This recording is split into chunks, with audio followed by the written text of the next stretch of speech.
नमस्कार, स्वागत है आप सभी का देवभूमि समाचार में। मैं आपके साथ निकिता कश्यप। बुलेटिन की शुरुआत करते हैं। उत्तराखंड के मुख्यमंत्री पुष्कर सिंह धामी ने आज अपने गृह क्षेत्र खटेमा में पहुंचे और जहां लोहिया हेड हेलीपैड पर स्थानीय लोगों और समर्थकों ने उनका गर्मजोशी से स्वागत किया। जानकारी देते चले कि मुख्यमंत्री पुष्कर सिंह धामी के आगमन की सूचना मिलते ही बड़ी संख्या में लोग अपनी समस्याओं और जनहित से जुड़े मुद्दों को लेकर मौके पर पहुंचे। तो वहीं मुख्यमंत्री पुष्कर सिंह धामी ने आम नागरिकों से सीधा संवाद किया और उनकी समस्याओं को गंभीरता से सुना। तो वहीं आपको बताते चले कि इस दौरान लोगों ने सड़क, बिजली, पानी, राजस्व और अन्य स्थानीय मुद्दों को लेकर भी मुख्यमंत्री के आने के बाद उन्हें अवगत कराया गया। और जहां मुख्यमंत्री पुष्कर सिंह धामी ने मौके पर मौजूद अधिकारियों को निर्देश देते हुए कहा कि जनता की समस्याओं का समाधान प्राथमिकता के आधार पर किया जाए।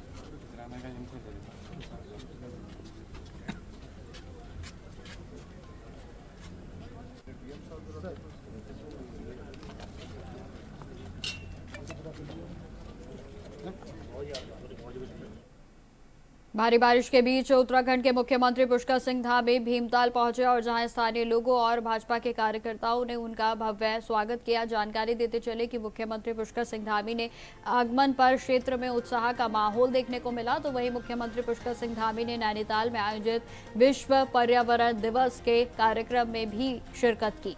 इस अवसर पर उन्होंने राज्य में पर्यावरण के संरक्षण और विकास के बीच संतुलन बनाए रखने पर भी जोर दिया है। तो वहीं मुख्यमंत्री पुष्कर सिंह धामी ने कहा कि राज्य सरकार इकोलॉजी और इकोनॉमी के संतुलन को आधार बनाकर काम कर रही है ताकि विकास के साथ साथ प्राकृतिक का संरक्षण भी सुनिश्चित किया जा सके। उन्होंने हरित उत्तराखंड के संकल्प को साकार करने की दिशा में निरंतर प्रयासों पर बल दिया। तो वहीं कार्यक्रम के दौरान स्थानीय लोगों ने मुख्यमंत्री का स्वागत किया और साथ ही साथ सरकार की विकास योजनाओं के प्रति समर्थन भी जताया गया।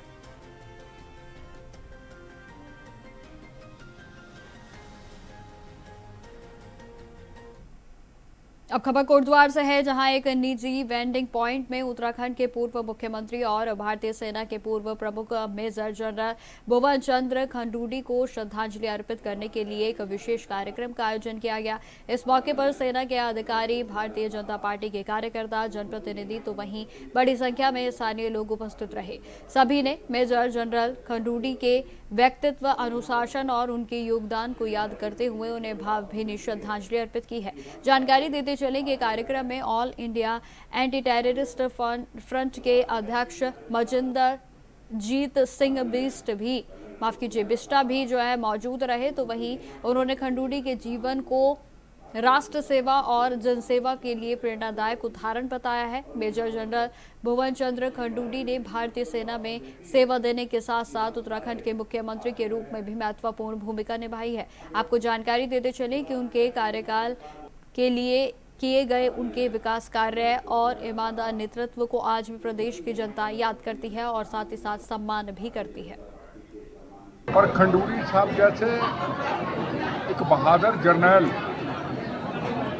जिन्होंने तीन जंगें लड़ी हों, जंग में जाते होंगे तो ये जरूर कहते होंगे एक शाम चिरागों में सजा रखी है, शर्त लोगों ने हवाओं में लगा रखी है, अंजाम की हम परवाह नहीं करते, जान हमने भी हथेली पे उठा रखी है। मौत का कफन बांधते थे, पर जब उन्होंने राष्ट्रभक्ति को लेकर के राजनीति में प्रवेश किया,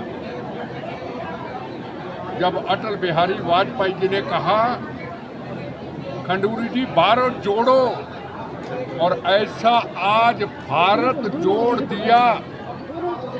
देश के कोने कोने के अंदर सीमाएं सुरक्षित, जवान सुरक्षित, जम्मू कश्मीर से लेके उत्तरांचल, नागालैंड, अरुणाचल, असम, बंगाल, सड़कों का वो निर्माण कर दिया। आज हमारा राष्ट्र मजबूत कर दिया। आज वो देखते होंगे इन सड़कों के निर्माण को, इस शक्ति, इस ताकत को, उनकी आत्मा को शांति जरूर मिलती होगी। मैं आज के दिन यही कहना चाहूँगा, मेरी बहन रितु खंडूड़ी जी, मनीष जी, वो इस दिए को जो दिया है उन्होंने जगा के हम सबको, हम तो पूरे देश में जाते थे, जाएंगे, वो इस दिए को जगा के रखें और पूरे उत्तरांचल के लोग उनको ब्लेसिंग दें। और मैं उनको श्रद्धांजलि भी देता हूँ। वंदे मातरम। जय। अब खबर रुड़की से है, जहां विश्व पर्यावरण दिवस के अवसर पर समर्पण संस्था के द्वारा हर वर्ष की भांति इस वर्ष भी पौधारोपण कार्यक्रम आयोजित किया गया और जहां कार्यक्रम में उत्तराखंड सरकार के कैबिनेट मंत्री प्रदीप बत्रा ने मुख्य अतिथि के रूप में सहभागिता की। आपको जानकारी देते चले कि इस दौरान उन्होंने विश्व पर्यावरण दिवस के अवसर पर रुड़की में समर्पण संस्था के द्वारा पौधारोपण कार्यक्रम आयोजित किया और जहां कार्यक्रम में उत्तराखंड सरकार के कैबिनेट मंत्री प्रदीप बत्रा ने मुख्य अतिथि के रूप में शिरकत की, तो साथ ही साथ खंड शिक्षा अधिकारी रामनगर कार्यालय परिसर में पौधारोपण भी किया गया। उनका कहना है कि पर्यावरण संरक्षण के लिए अधिक से अधिक पौधारोपण बेहद ही जरूरी है। मंत्री ने लोगों से पौधे लगाने के साथ साथ उनकी देखभाल और सुरक्षा का भी आह्वान किया है। उन्होंने समर्पण संस्था के प्रयासों की सराहना करते हुए कहा कि पौधे तभी पर्यावरण को लाभ पहुंचाएंगे जब वे बड़े होकर वृक्ष बनेंगे। तो पर्यावरण दिवस की सबको बहुत बहुत शुभकामनाएं, बहुत बधाई। समर्पण संस्था द्वारा हर वर्ष की बात इस वर्ष भी पर्यावरण दिवस पेड़ लगाकर मनाया गया। यहाँ हम लोगों ने आज विकास खंड शिक्षा अधिकारी के यहाँ पे कैंपस में जो है पौधे लगाए हैं और पर्यावरण दिवस पे नहीं लोगों को सभी रोज जो है पेड़ों को लगाना है। पेड़ों को लगाने का ही काम नहीं बल्कि इनको संरक्षण करने का, इनको रक्षा करने का, इनको बचाने का भी हम लोगों को संकल्प लेना है ताकि जो पेड़ हम लगाएं, एक पेड़ माँ के नाम, वो लगातार चलता रहे और वो फल दे, छाया दे और आने वाले समय में पर्यावरण को शुद्ध रखें। जितने पेड़ हाईवे की तरफ कट रहे हैं उससे ज्यादा पेड़ हम लोग लगा रहे हैं और ये प्राविधान भी है, जितने पेड़ हाईवे में कटेंगे उसे दुगने पेड़ जो है फॉरेस्ट में लगाए जाएंगे। और ये हमारी सरकार का मूल मंत्र है कि विकास हो साथ साथ विरासत को संजो के रखा जाए। तो विरासत का भी ध्यान रखा जा रहा है ताकि हमारी विरासत जो है, हमारा वातावरण है, हमारा प्रदूषण ना हो और वो शुद्ध रहे। भारतीय मौसम विभाग ने उत्तराखंड में अगले 3 दिनों के लिए बारिश का अलर्ट जारी किया है और जहां मौसम विभाग के अनुसार देहरादून के अनुसार आपको बताते चले कि 5 जून से 7 जून तक राज्य के पर्वतीय मैदानी क्षेत्रों में तेज बारिश होने की संभावनाएं हैं। तो वहीं इसी के साथ इस दौरान कई जिलों में आंधी तूफान और आकाशीय बिजली गिरने का खतरा भी जताया गया है। 5 जून को देहरादून, टिहरी, उत्तरकाशी, रुद्रप्रयाग, बागेश्वर और नैनीताल सहित कई जिलों में गरज चमक के साथ बिजली चमकने और ओलावृष्टि की भी संभावनाएं हैं। तो वहीं इस दौरान 40 से 60 किलोमीटर प्रति घंटे की रफ्तार से तेज हवाएं चल सकती हैं। पौड़ी, पिथौरागढ़ और चंपावत जिले में भी तेज बारिश और बिजली गिरने की चेतावनी को जारी किया गया है। तो वहीं हरिद्वार और उधम सिंह नगर सहित अन्य क्षेत्रों में येलो अलर्ट घोषित किया गया और जहां मौसम विभाग ने लोगों से सावधानी बरतने और अनावश्यक यात्रा से बचने की अपील की है। प्रशासन को भी अलर्ट मोड पर रहने के लिए निर्देश दिए गए हैं।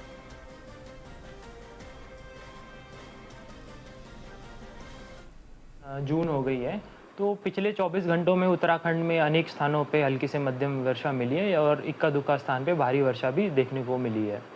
आज की बात करें तो आज उत्तराखंड में जो है अनेक स्थानों पर जो है हल्की से मध्यम वर्षा मिलने की संभावना है। उसके बाद 6 तारीख को उत्तराखंड के पर्वतीय क्षेत्रों में कुछ स्थानों पर और मैदानी क्षेत्रों में कहीं कहीं हल्की मध्यम वर्षा मिल सकती है। 7 तारीख से एक्टिविटी कम होने की संभावना है, तो 7, 8, 9 में जो है उत्तराखंड में रेनफॉल एक्टिविटी कम हो जाएगी, लेकिन पर्वतीय जो क्षेत्र हैं उत्तराखंड के, विशेषकर उत्तरकाशी, रुद्रप्रयाग, चमोली, पिथौरागढ़, बागेश्वर, यहाँ पर कहीं कहीं जो है हल्की और इक्का दुक्का स्थानों पर मध्यम वर्षा भी मिल सकती है।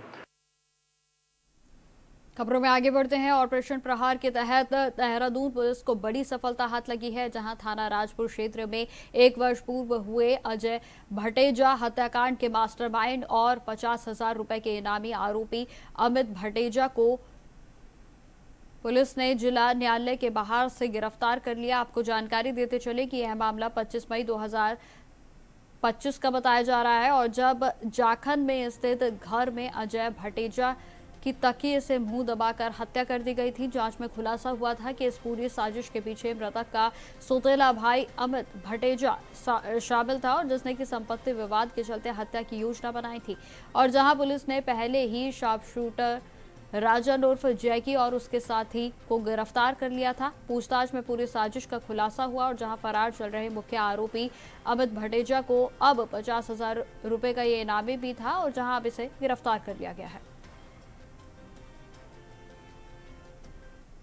2025 को एक घटना हुई थी, आप सभी को हुई है, जिसमें अजय भटेजा की संदिग्ध परिस्थितियों में हत्या कर दी गई थी और उसके बाद से ही पुलिस लगातार साक्ष्यों को, एविडेंस को इकट्ठा करने में लगी थी। लेकिन 1 साल बाद, आज से करीब 10 दिन पूर्व, इसमें एक महत्वपूर्ण सफलता हाथ लगी थी, जिसमें एसपी सिटी, सीओ डालनवाला और इनकी टीम एसओ राजपुर और इनके द्वारा एक महत्वपूर्ण सफलता प्राप्त करते हुए इसका मुख्य व्यक्ति जॉनी को पुलिस ने अरेस्ट किया था। उसके बाद इसी के साथ ही जोया को भी पुलिस के द्वारा अरेस्ट किया गया।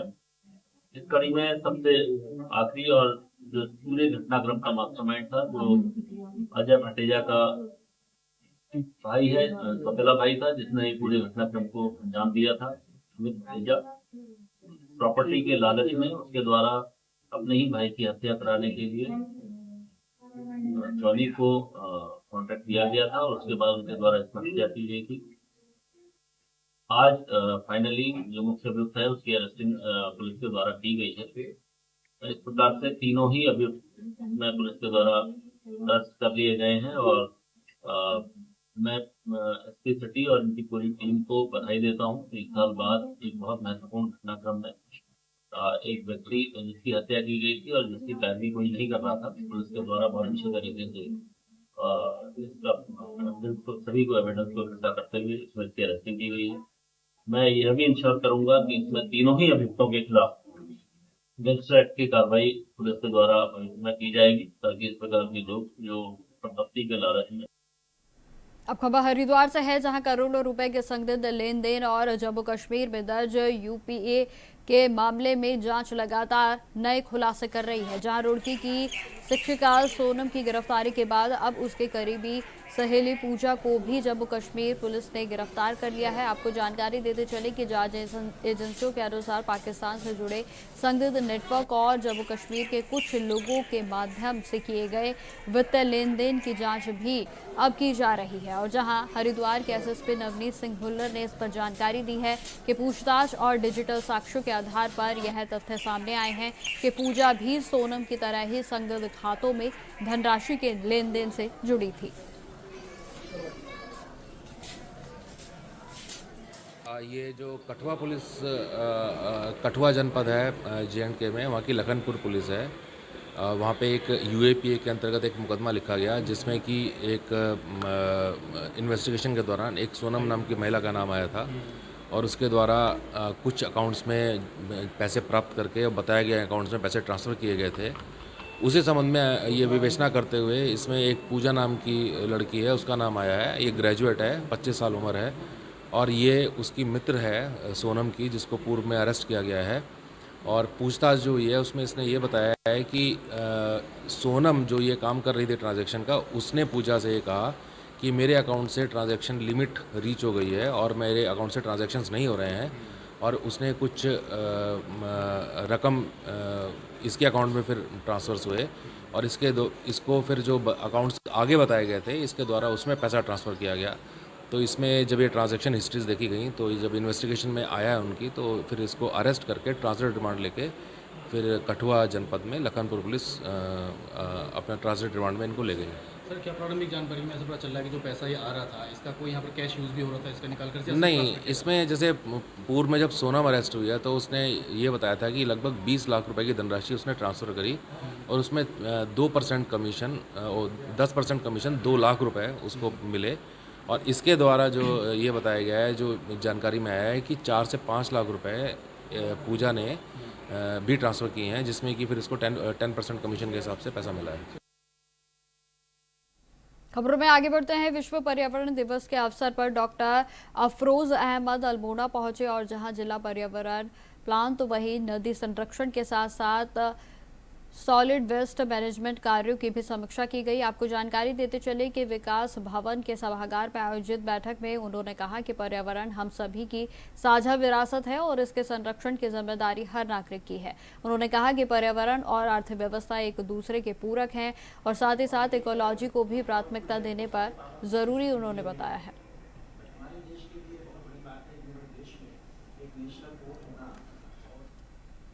खबरें लगातार जारी रहेंगी, फिलहाल रुकते छोटे से ब्रेक के लिए।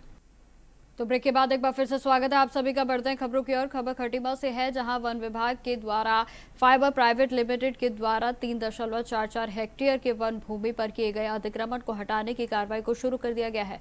यह कार्रवाई वन विभाग, राजस्व विभाग और पुलिस बल की संयुक्त टीम के द्वारा की जा रही है। और जहां एसडीओ संचित वर्मा का इस पर कहना है कि फैक्ट्री प्रशासन को कई बार नोटिस जारी किए जा चुके हैं, अतिक्रमण हटाने के लिए निर्देश भी दिए गए थे, लेकिन कोई भी कार्रवाई नहीं की गई। और इसके बाद विभाग ने मौके पर पहुंचकर अतिक्रमण को हटाने की प्रक्रिया को शुरू कर दिया है। तो वहीं फैक्ट्री प्रशासक सीसी पाठक का कहना है कि कंपनी को वर्ष 2024 में मॉर्टगेज कंपनी के द्वारा खरीदा गया था और जहां उन्हें इस अतिक्रमण की जानकारी पहले से नहीं दी गई थी।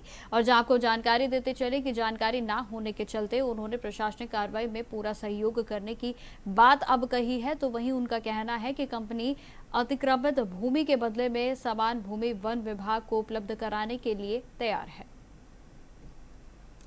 सर, मैं ये जो लैंड है इतनी, इसमें ये बताते हैं कि इतने 4-5 एकड़ ज़मीन जो है इसमें फॉरेस्ट की है। और अगर फॉरेस्ट की है जब, तो हमारा उसमें कोई विवाद नहीं है जो है। लेकिन ये जो अतिक्रमण है ये हम लोगों ने नहीं किया। ये हम लोग 2024 में मोगलिस कंपनी इसमें आई है और वो दिवालिया कंपनियों के जो बोली लगती है उसमें हम लोग आए। और उस वक्त कोर्ट में ये मामला चला, तो जो पुराना वाला ओनर था उन्होंने कभी कोर्ट में ऐसा नहीं रखा कि भाई इसमें इतना इतना फॉरेस्ट की लैंड है। अगर वो रखते तो शायद फिर हम लोग नहीं आते, या जो भी बात होती उसमें या बातचीत कहीं होती। तो ये हमने कोई भी अतिक्रमण नहीं किया। लेकिन जो भी फॉरेस्ट की लैंड है उसमें हमारा कोई ये नहीं है। हम ये भी चाहते हैं कि फॉरेस्ट इतनी लैंड हमसे कहीं और जगह पर ले ले, और जो उसको चाहिए ये जो है, क्योंकि इसमें 5000 आदमी इसमें रोटी खा रहा है और ये फैक्ट्री चली हुई है इसमें से, और बहुत सालों से ये सब चल रहा है जो है। अब से तो है नहीं ये खटीमा रेंज के अंतर्गत झनकैया बीट में ये खटीमा फाइबर्स की जो ये एरिया है, वहाँ पर अवैध रूप से जो हमारी वन भूमि है झनकैया बीट में अतिक्रमण किया गया था। तो इसी को हटाने की कार्रवाई की जा रही है। पूर्व में बेदखली आदेश इनके लिए जारी किए गए थे और इनके द्वारा अपील की गई उच्च स्तर में, और अपीली अधिकारी द्वारा भी बेदखली आदेश को यथावत रखा गया। उसी के क्रम में आज ये कार्रवाई चल रही है। तो फिलहाल मेरे साथ इस बुलेटिन में इतना ही। देश दुनिया की तमाम खबरों की जानकारी के लिए बने रहें हमारे साथ। नमस्कार।